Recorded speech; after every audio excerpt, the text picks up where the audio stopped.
invite Ms. Deidre Smith, VP, Service Delivery and Transformation, NTT Security, to deliver the keynote address of today's conference. A small write-up on our keynote speaker. DDA has enjoyed a multifaceted 30 years of career in regional and global leadership position in blue chip multinationals and has led large teams spread over more than 48 countries. She has led teams located in all parts of the world, including emerging markets in India. She has deep leadership experience in creating strategies and inspiring people of different cultures and backgrounds to work together to deliver successfully and use technology and innovation to transform their business. She is experienced in delivery of complex digital transformation and has extensive experience after many years building relationships across cybersecurity and managed services across financial services, telecom, IT, property, and other industries. Over to you, Ms. Deidre. Good morning, and thank you so much for that lovely introduction. Hi, everybody. I'm Deidre Smith, and I work for NTT Security, which is a division of NTT Limited globally. I want to talk to you today about today and tomorrow, and the considerations for navigating what's fast becoming our new normal in a safe and secure manner.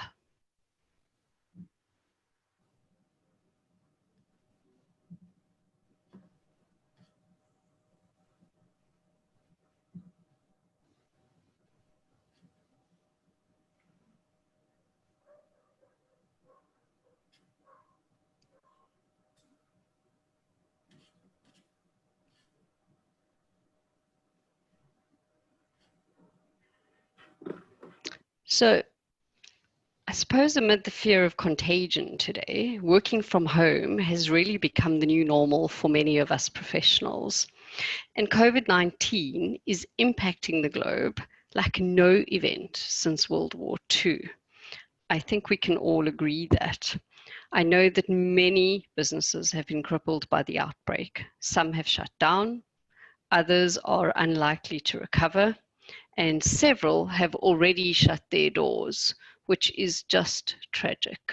And we need to make sure that we understand the effect on the economy, of course.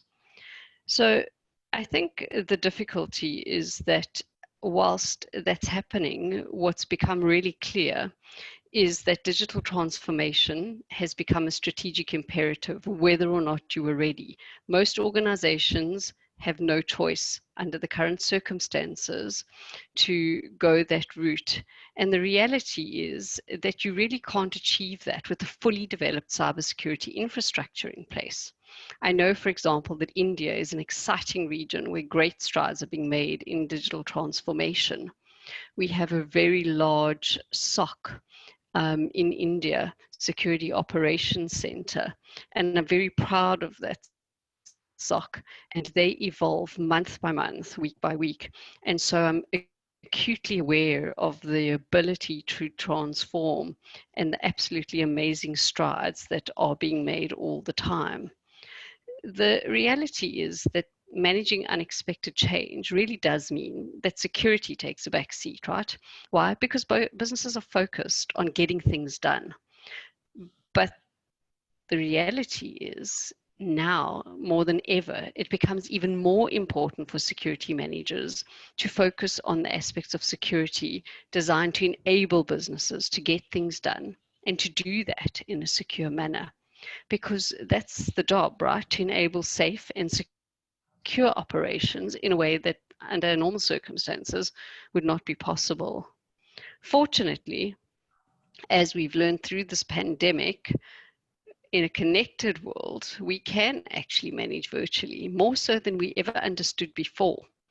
But unfortunately, the downside to that is with the huge rise in the number of employees working from home and remotely, it is also of vital importance that we take care of our cyber hygiene and we manage that with being productive simultaneously. And I think businesses are just learning to manage that right now. The reality is we've had a massive surge.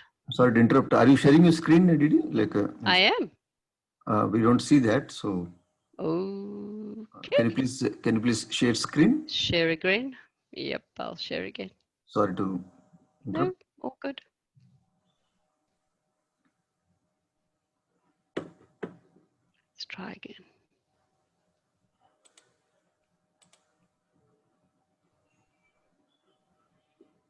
Maybe you can stop share and you can share again. Yeah, now it's coming.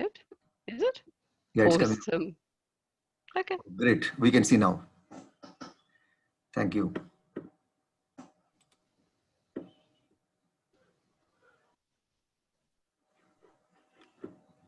You're not audible now? Okay. Yes, perfect. Perfect. Thank you. Okay. So where we're at is that right now, with working remotely, we have to make sure that security is at the forefront. And how do we do that? Well, we have to make sure that our employees are educated, right? And so we as professionals have an especially critical role during this time to make sure that we are protecting our enterprises, our customers, and our stakeholders during this pandemic. Because it's really hard to predict what normal is going to look like in the short term.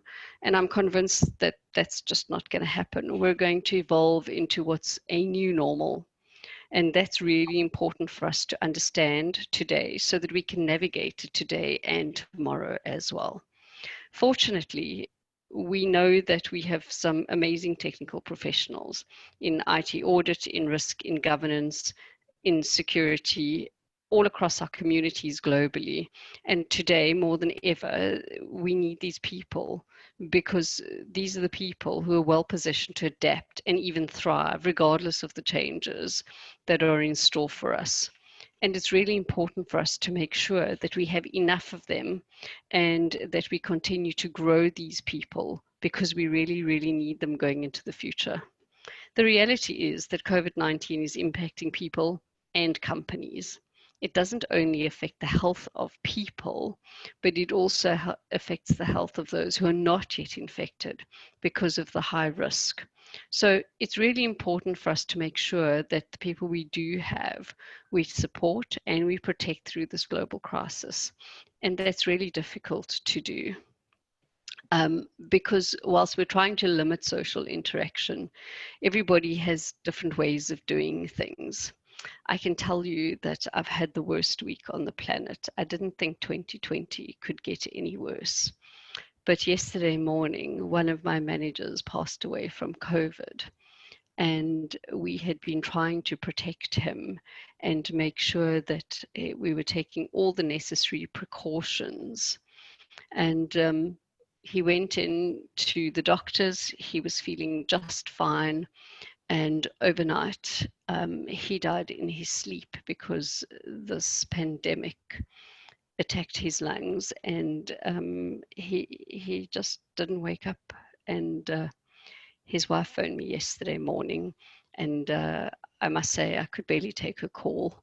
I'm still very sad, immensely sad about it. And when I looked around and I thought, what am I going to do now? What are the implications? It took on a whole different perspective for me. And I'll talk a little more about that. The fact is that people are impacted. The virus impacts people. It doesn't target systems. It doesn't target applications. It doesn't target other technologies. It affects the people who design, build, manufacture, ship, sell, use, and support them, right? And so as business processes are disrupted, we find organizations struggling to maintain capacity. And why? Because this truly is a crisis, right? We've got social distancing, we've got physical isolation, and we're trying to control the spread of the virus to protect our people. The reality is it's really, really difficult to do. And so if we can't protect our people, it's even harder to protect our businesses, right? Because we rely on people to protect our businesses. And we know that we need to be prepared to continue delivering goods and services as businesses, because we need to focus on resilience, we need to focus on security. And I think those aspects have been severely tested over the last 8-9 months. But you know, I've also seen that businesses who have had a very mature security program have also been affected by the scale of this virus. Some businesses are suffering because of travel restrictions, some because of isolation requirements, no face-to-face connectivity between people, no connection there, and others just as a reaction to the virus. But then there are those few businesses who are absolutely thriving because there's a demand. And in fact, I've seen a number of new businesses being formed to meet a demand, which is really interesting. But regardless of the exact nature of the business, the implications of the virus are the same, because the virus attacks the people that we need to run these businesses. And that's really important. And so whilst we've all implemented work from home policies, and this means, you know, an employee taking business calls at home. It means we have collaboration tools, we have file sharing, we have teleconferencing, we have video, we have a ton of remote tools and techniques that we've used. We really rely on our employees still to be able to do routine jobs, to follow our corporate policies and procedures, to make sure they're meeting the compliance and the regulatory requirements that we've signed up for. And more importantly, to protect our data, right? That's what we rely on. But the problem is that this pandemic has changed the profile of remote workers. So we've got an increasing number of remote workforce, and the fact of the matter is it has caused significant disruption in the work environment. It's no longer business as usual. It's rather business unusual. So how do we cope? Well, we're forced to build and maintain an infrastructure which supports change computing, enormous collaboration and communication tools, and to make sure that we understand the risk of introducing those new methods and techniques and technologies into our businesses. Because why? Well, because change increases risk. That's the bottom line, right? And we need to make sure that as we introduce those things, we understand how we're going to adapt our policies and procedures to those changes, because it's really important that we continue to protect our organizations and our customers and their information. And that's absolutely critical. Information security allows us to do that because we get to protect our digital and our analog information. And, you know, we get coverage like cryptography, like mobile computing, like social media, and we get the infrastructure and the networks that contain the private, the financial, and our corporate information. But cybersecurity protects the raw data, the meaningful data, but of course, only from the internet-based threats, right? So the fact of the matter is, we've got our own cyber threats that have come along with this virus. And unfortunately, there is a lot going on in this space. The short version is that we've had an unprecedented wave of cyber attacks over the last year. And that continues to increase, unfortunately. And if I look at the volumes that I'm seeing on a daily basis, and then I go back to January and I look at what's occurred, I mean, there are just so many things that have gone wrong. We've got websites that are posing as official information sources, which is really intriguing. But the fact of the matter is they host exploit kits and malware, and they're being created at an incredible rate. We've seen in excess of 2,000 new sites pop up on the internet in one day. I mean, it's just unbelievable to see how quickly something can escalate. There have been loads of campaigns that distribute Emotet, TrickBot, LuckyBot, Kpot, even the coronavirus, which is a ransomware variant, amongst other malware variants, right? There is just so much going on with attacks which spoof DNS or hijack DNS settings. We've got Open Redirect, which pushes Raccoon info stealing malware. There's just too much going on. And some of these are so misrepresented. It's unbelievable to understand that this can proliferate this quickly. We've seen stuff like exploit attempts against remote code execution vulnerabilities in Citrix application delivery controllers. We've seen a large number of cyber attacks on healthcare and support organizations. And these are the people who are responsible for helping our sick people through this health emergency. It's absolutely sick. It's really, really sad. But unfortunately, it's also the reality we're having to face today.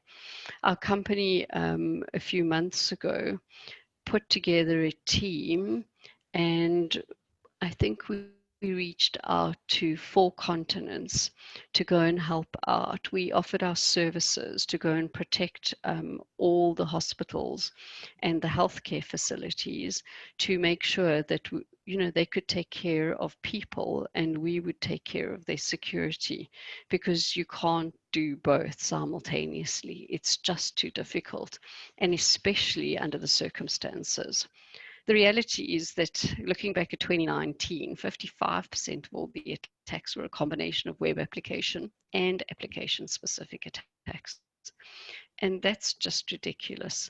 There are organizations relying on their web presence, like customer portals, supported web applications. And so we have an increasing reliance on these systems all the time to engage with our clients. The problem is attackers have already been targeting these at high levels, and this continues to increase. And I'll talk a little bit more about this a little later on. I'll give you a little more insight there. I'm sorry to interrupt again. Your slides are not moving, it looks like. I think we are in slide 2. Yeah, now we are in 3 now. Correct. Yep, that's the right place. Okay. So we've had a lot of industry-specific impacts. A lot of the analysis we do is also at an industry level or at a regional level. Our threat analysts look to see what happens at all those different through all those different lenses. And one of the impacts we've seen are that a lot of the impacts and attacks are similar in nature, but depending on the industry, there are differences. So by way of example, from a healthcare perspective, this is one of the areas that has been hit really, really hard, as I mentioned earlier. I just looked at the August report, and there are at least 2 critical incidents on healthcare in the healthcare industry across the board in 1 month alone. These are very targeted attacks. The COVID-19 pandemic has really spawned an uptick in a variety of cyber attacks against healthcare organizations. We've got ransomware attacks, we've got phishing exploits, we've got fake domains, we've got disinformation campaigns, even some of them posing as coming from the World Health Organization, which is just astounding. We've got supply chain disruptions and threats facing the healthcare industry all over the place. So over and above having to deal with COVID-19 and coronavirus-related cyber attacks, the supply chain disruption is likely to be the most significant healthcare threat, because if we don't manufacture and deliver the ventilators, the medical supplies, and the medicines, and if that gets disrupted for long periods of time or become unavailable, the crisis is going to escalate that we're all dealing with at the moment. And unfortunately, this is likely to happen as the patient care continues to overwhelm the healthcare system, because doctors are starting to move from in-office visits to virtual visits to protect the frontline medical professionals. And of course, we need to make sure that we look after our staff, we protect them from infection, and obviously to mitigate the spread of COVID-19, right? So it's a really difficult situation. So unfortunately, moving to telehealth comes with their own cybersecurity and patient privacy risks. So we have issues like PII, and we need to make sure that we protect the medical information, we protect the diagnoses, we make sure that the medicines prescribed, the medical tests, the lab results, all of that data, which is typically on a medical provider's patient portal, cannot be exploited. And as we've noted already, as we increase the reliance on e-portals, it just creates an even bigger problem, because it just means that the threat attack surface becomes bigger and bigger and bigger. And unfortunately, we're not seeing a decrease in the number of hackers out there. If I look at the financial service industry, this has directly affected the global financial markets and the banking industry. I'm located in the US at the moment, and I can tell you I need to meet with the Federal Reserve every 2 weeks to talk to them about what the trends are that we're seeing in the industry and what it is that's the attack surface for that industry. We've all seen it and we've all felt it. There have been fluctuations in stock prices, financial losses. There have been very minimal market recoveries that have impacted our ability to purchase things like food, household items, and just the basic necessities, right? And it's, I think, also changed the spending habits for millions of people. We've had people furloughed, laid off. We've had people just not getting the hours. And unfortunately, we've had a lot of people who have lost their livelihoods, can't make their mortgage payments, can't make their auto loan payments. That's a really tough situation to be in. And because in-person banking has dropped off dramatically, but the use of e-banking has increased. Credit cards are used online now. You're all shopping online. We're not doing in-person purchases anymore. There's more and more credit card data available now online.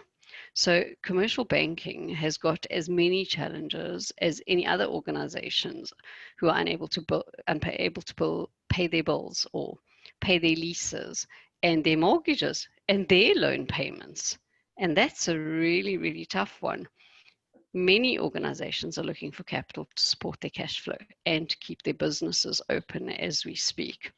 And it's very difficult because with the risk profile having increased to such an extent, it's really easy for the cyber attacks with phishing attempts to top the list, right? We've had a number of these examples. One such example is probably Zeus Sphinx, which uses malicious documents with email subject lines touting coronavirus relief payments for those staying at home.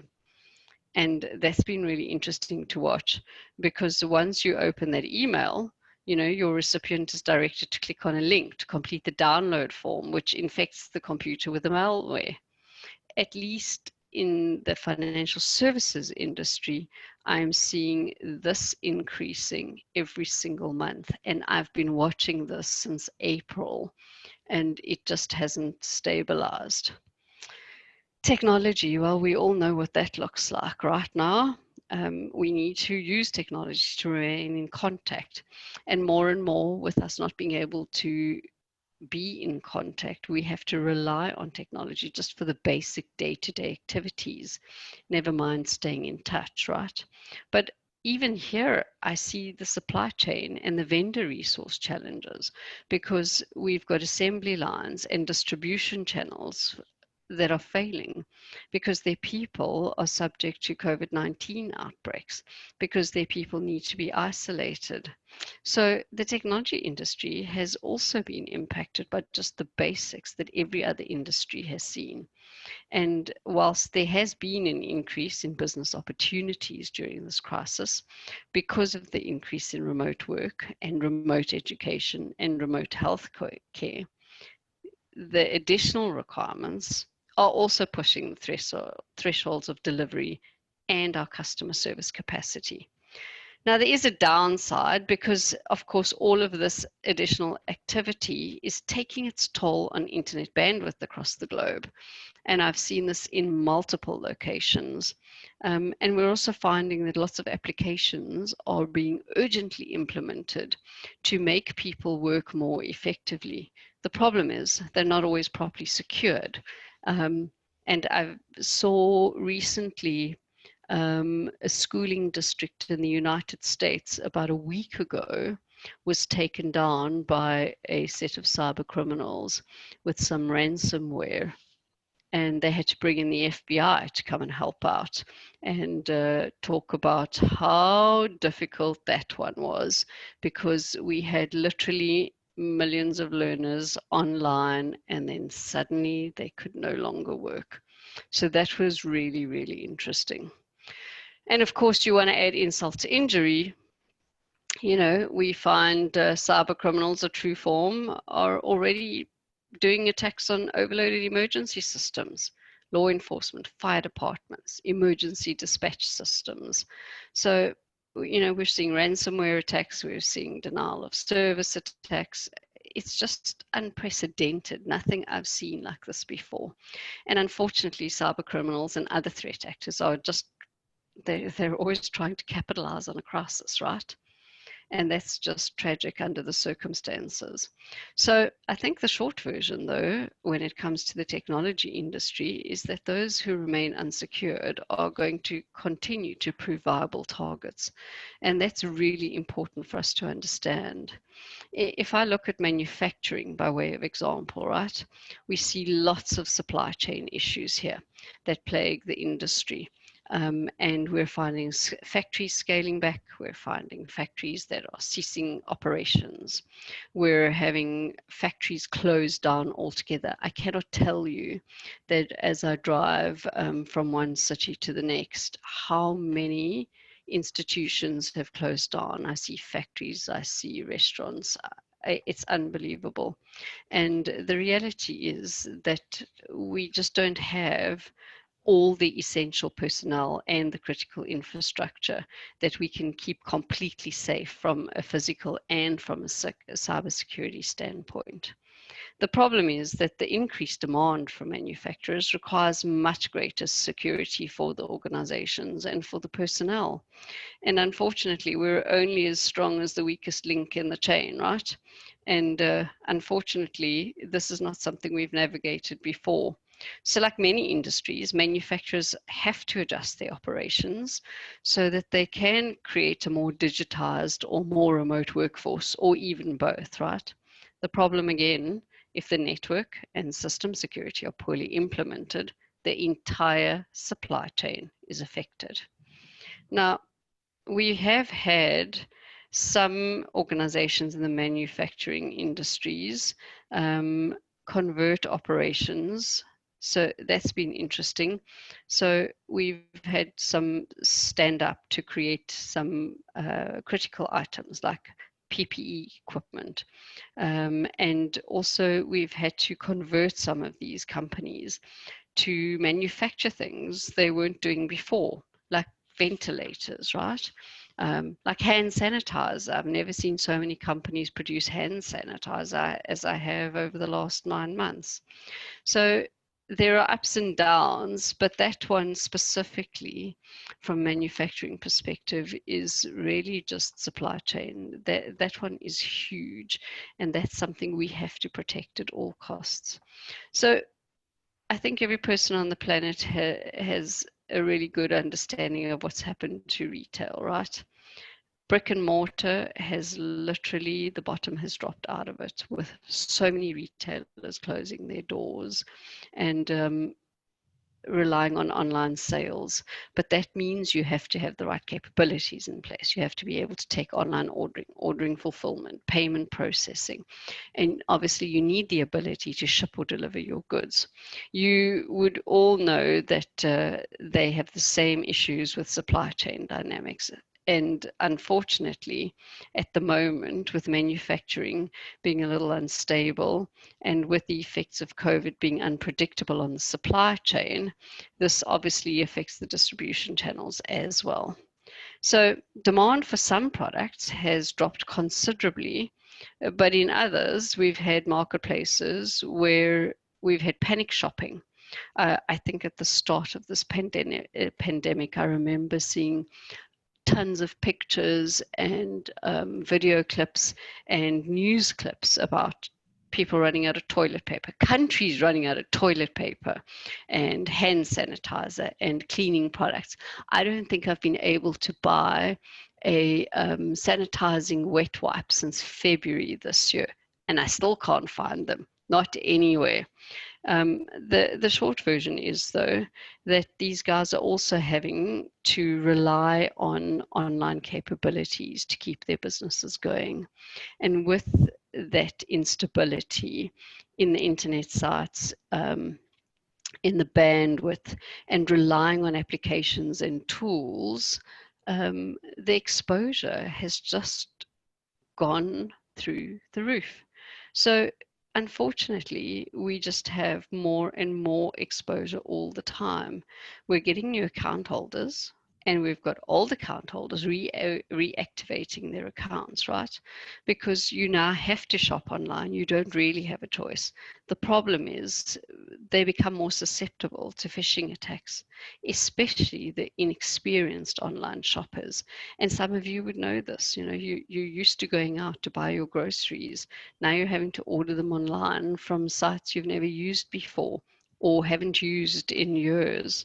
So we're finding that retailers are having to up their game significantly, which includes maintaining security on their public-facing websites and making sure that all the data, our data, your name, your address, your card information, is secure. The downside is we're also seeing that domain registrations of fake websites and phishing emails continue to surge. So we need to make sure that we educate everybody. Consumers need to be educated to make sure they're not clicking on links in emails, especially those from retailers, which promise extraordinary discounts. But you know, you need to teach them how to go to a website manually. I'll give you a little story quickly. 3 weeks ago, my daughter begged for a puppy. She begged for about 2 years, and eventually my husband gave in. Now, my daughter hasn't left home since February this year. She has not seen any of her friends because we've tried to keep her safe, obviously. And so she's done online schooling as much as possible. But the reality is she's been really, really isolated. So we agreed this puppy. And so she started searching online for puppies, and she found this site with the most beautiful puppy. She was so excited. It was a good price. They offered a few extra toys and some puppy training. And we contacted these people, and they came back to us, and we got the conversation going, and they asked for some information. And then they came back and said, look, we need a little more information about you as individuals. So we need your name, we need your address, we need some other data about you, so that we can just check out to make sure that the animal is going to a reputable home. And my husband looked at me and he said, I don't know, something just doesn't feel right. I can't put my finger on it, but something doesn't feel right. And I said, oh, well, if it doesn't feel right, you should probably check that out in a little more detail. Anyway, 24 hours later, he came to me and he said, you won't believe it. So he had gone digging and digging and digging, and it was the tiniest thing that gave it away. You know that contact us link that you have on just about every website on the planet? There was no physical address and there was no contact number. There was only an email address. And when he started digging into that, he discovered that actually this was just one of those sites that had been spun up 4 months earlier. And if you went looking and looking and looking, you would find that there were complaints after complaints after complaints. What had happened was these guys had put this website up. They were doing a roaring trade, selling fictional puppies that didn't really exist. So you paid your money and the puppy was supposed to ship, and the puppy never shipped, never arrived, and there was no way for you to contact them. Of course, my daughter cried 500 buckets of tears and the world came to an end. But fortunately, we had picked up on it and we didn't get caught that way. Unfortunately, also, we discovered there were a few hundred people that had got caught that way. And that's a very expensive lesson to learn. But the fact is, it's easy to get caught that way if you aren't educated. So it's important for us to do that. I was just looking at our August threat detection statistics, right? I looked at all the different industries. I can tell you also, in addition to the ones I just talked about, I'm seeing major attacks as far as the education, public sector, and energy and utilities sectors as well. These are the ones that have been hardest hit over the last 2 months, with targeted attacks which have resulted in critical incidents. And that's really shocking. We need to make sure that we protect our industries and that we make sure there is proper education so people know what it is they need to do to ensure that they are operating in a secure world. So there are many recommendations we could make for organizations trying to adapt while managing under the impact of COVID-19. But most of those really just fall into 5 categories, right? I could probably write you paper after paper, but it all comes back to the same 5 things. And I think from a recommendation perspective, it's really important for us to learn from the crisis, right? The threat landscape is continuously changing, and we have to make sure that whilst we can't secure everything, we must be ready for anything. It's not a matter of if, it's a matter of when. Everybody's in the same situation. So we must try to be both secure by design and cyber resilient, and that's really important. So here's what I would recommend if we were to address this crisis properly. We need to focus on the people. We need to make sure our people are safe and they're in a position where they can operate safely, and that, you know, we deal with their anxieties, we deal with their concerns. Some people really function well in chaos and under stress and can cope with change. Unfortunately, there are also people who don't cope equally well. They are paralyzed. They spend hours reading about COVID-19 updates. They watch the news consistently. They stress about everything. I have some people in my organization who have not stepped out of their apartments since February, literally not put a foot outside of their apartments because they're just too afraid. Their groceries get delivered to the apartment door and they'll leave it there for 3 days, and that's just the way life is going to be until they've decided that the risk is no longer there. But we've also, in some cases, opened our offices. We've had to do months and months worth of preparation to make sure we have the right testing in place, we have the right processes in place, we have the right procedures in place to keep our people safe, because we need to cover all aspects of our operations in order to make sure that, you know, we meet both the security needs, the business goals, but more importantly, we keep our people safe when we do that. And we need to make sure that we also put in place programs that actively work to support our people in this time of chaos. And there are many ways that you can do this. It may mean more flexible working hours. It may mean understanding that people can't function at maximum capacity because they're having to deal with children, they have other responsibilities, they may have family members they have to take care of, they may have sick people that they're having to take care of at exactly the same time. And it's really important for us now more than ever to be very aware of how difficult it is just to be human right now. And we must make sure that we've got counseling services available if the situation calls for it. Many people need support, and we need to pay attention to them. And we need to focus on the people. We're spending a lot of time as well making sure we've got the right people doing the right jobs. And I'm finding more and more, I don't know how many of you know this, but in cybersecurity specifically, only 11% of the total workforce are females.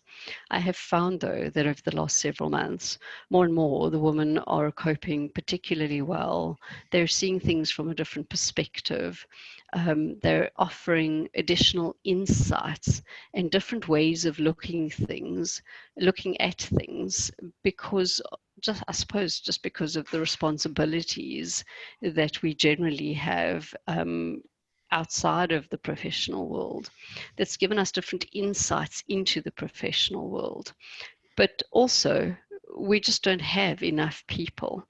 The reality is that we don't and cannot meet the demand for cybersecurity professionals when we operate as we do today, relying on all the formal institutions to meet the demand. That's just not possible. I did a search several weeks ago, and I checked on every single continent how many cybersecurity jobs were being advertised.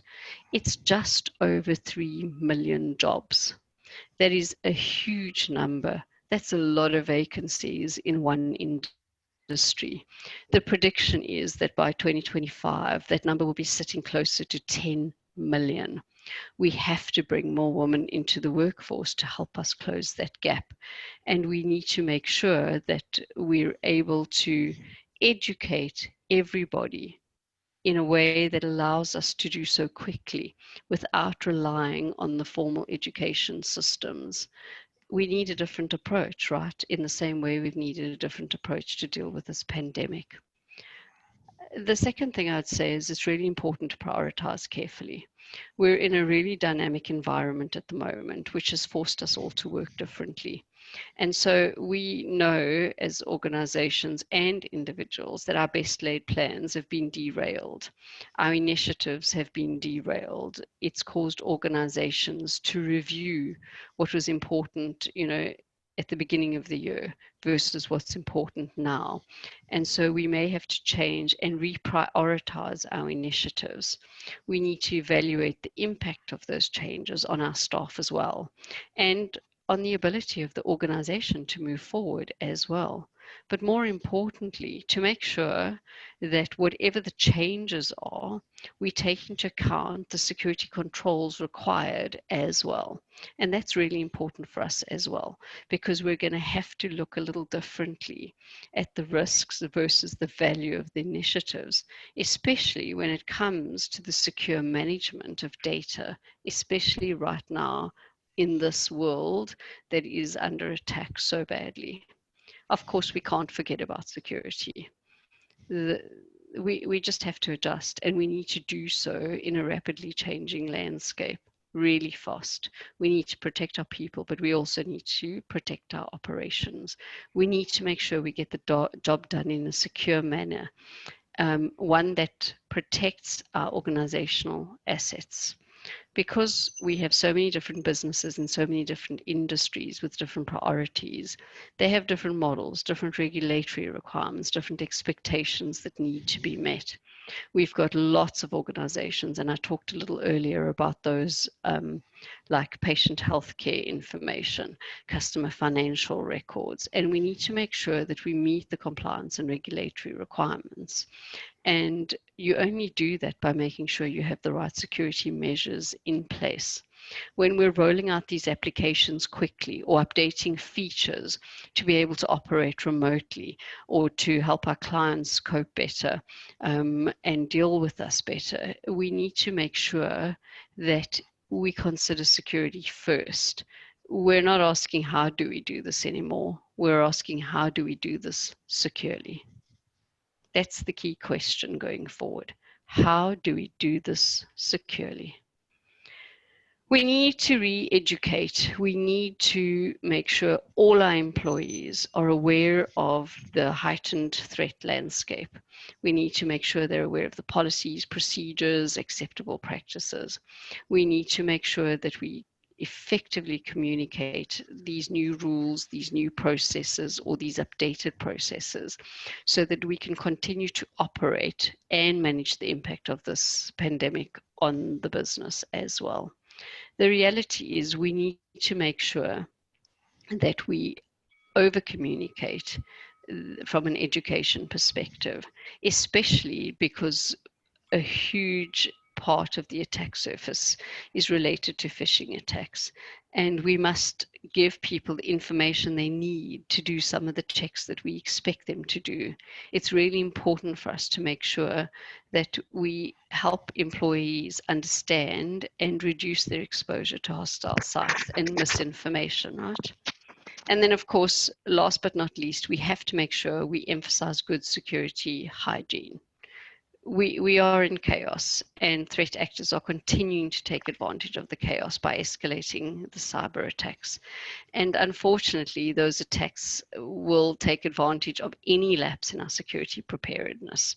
So with this huge rise in hostile cyber activity, it's more important than ever for us to make sure we get our patching done. We make sure that our applications we make sure that the environments in which we operate are secure. We make sure that those channels we use for communication, our enablement applications, are running the latest versions. We must continue to patch, we must continue to update because we have no choice, right? It's the only way we can make sure that we keep our data safe as well. And that's really just good security hygiene. And it's really important for us to do this. We need to obviously make sure that, whilst we're emphasizing good security hygiene and re-educating people, we're making sure that they're safe, that they're working on the stuff that's prioritized. But first and foremost, it's about the security. And right now, we know that privacy regulations are probably one of the greatest things to have happened in the past decade, right? We've got GDPR, we've got Brazilian General Data Protection Laws and the CCPA, and those have all been significant and very positive. There are new regulations coming soon. India's Personal Data Protection Bill, Singapore's putting in place a Personal Data Protection Act. I think South Africa implemented one not so long ago, which talks to the Personal Protection of Personal Information Act, the POPI Act, which you might have heard about. Why have we done that? Well, the reality is you live in an age where a 15-year-old is putting out the same amount of content on social media as an A-list celebrity, right? Isn't that terrifying? And 95% of all cyber attacks on enterprises are the result of a spear phishing attack. Is that unbelievable? So we know that cyber criminals have been around since technologies existed, but the problem is that it's never been as pervasive or as creative as it is today. And in this pandemic specifically, it's got a lot easier. Anyone with a laptop and $20 can buy a ransomware kit on the dark web, and then they have access to malicious tools. And to learn them, well, it's never really been that easy, right? If your 15-year-old can do it, anybody can do it. So we are seeing more and more cyber professionals having responsibility for the business side of security, not just the technical side. And when I talked about education a little earlier, it's important to tell your children how to protect themselves as well, right? And whoever's doing the shopping in your house, the reality is people need to understand that it's not just a technical thing. There's more to this, okay? And if we just teach them the basics, that's a really good start. But from a cybersecurity perspective, it's important for our cyber professionals to know what our strategic business priorities are and how we as security professionals can take that and protect that, whatever that priority is. We need business-driven security leaders because unfortunately, as fast as we're innovating, we're inviting exploitation as well. And that's really, really important. I think, we need to tame the chaos a little bit. And so we need to treat risk as a science and weave it into the organizational culture. We need to simplify what we control. And we also need to plan for the turbulence we can't control. And that's the situation we're in today. It's going to be the situation we're in tomorrow, unfortunately. And so now more than ever, our security, our audit, our governance, our compliance professionals really need to make sure we've got the right skill sets and the right knowledge in these areas. And I cannot understate the difficulty of doing this because of the tactical issues that some of these organizations are dealing with. It's really hard to make time to do that, right? So we're expecting our teams to pivot faster and faster to get to market, but at the same time, we're also expecting them to keep everything secure. And that's important, but it's not as important as making sure that keeping things secure means we have the right people doing the right things. And that means making sure we're constantly upgrading the skills of our cybersecurity professionals. There are loads of information security programs out there, and most of them are superb. I know that we, for example, have a certification enablement framework that I use for all of my teams, and we use and have heavy reliance on security certifications. Why? Well, because it means that the professionals we employ meet the standard of expertise we need.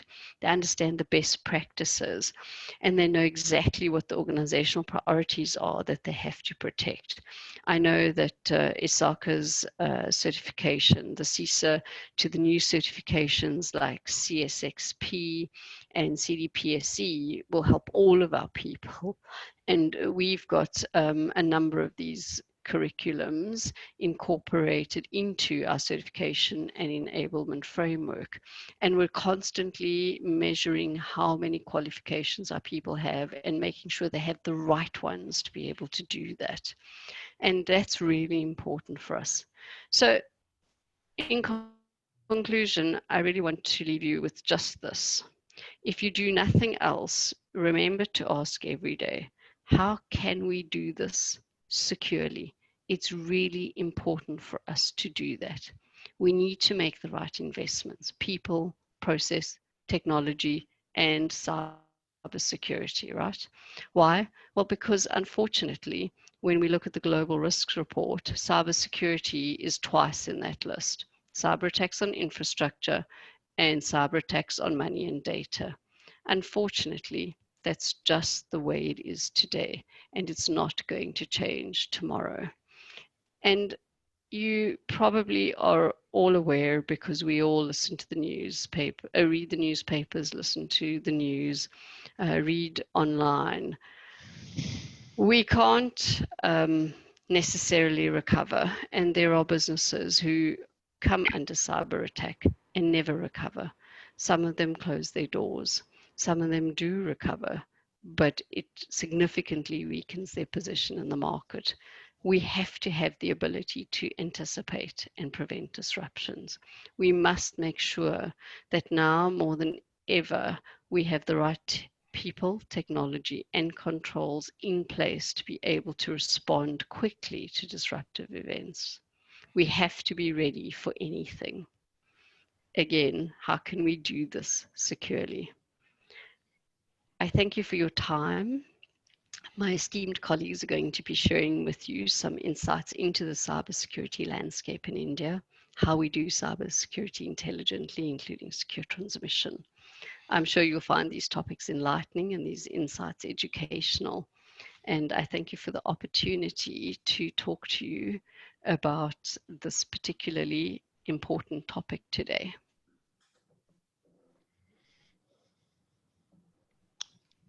Thank you, ma'am. Yes, for want of time, we'll be taking the questions offline. And now I request Mr. Vaidyanathan Iyer to say thanks to Ms. DDA. Hey, thank you, Vanida. Thank you very much, Dee, It was a wonderful session, and especially thank you because we could see the time at which you are making this presentation. It's almost past midnight, 1 hour past midnight, and amazing. And thank you very much for complying with our request and taking us through the new normal, especially some of the things which you really brought to fore, which are stuck. Is, it's not business as usual, it's business unusual. That's a very powerful statement.